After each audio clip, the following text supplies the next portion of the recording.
এক বৈশাখে দেখা হলো দুজনার, জ্যৈষ্ঠীতে হলো পরিচয়। আসছে আষাঢ় মাস, মন তাই ভাবছে কি হয় কি হয়, কি জানি কি হয়।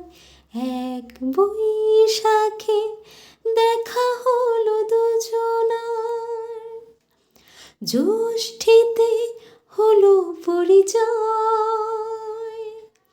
আসছে আষাঢ় মাস, মন তাই ভাবছে কি হয় কি হয়, কি জানি কি হয়। এক বৈশাখে দেখা হলো দুজনার।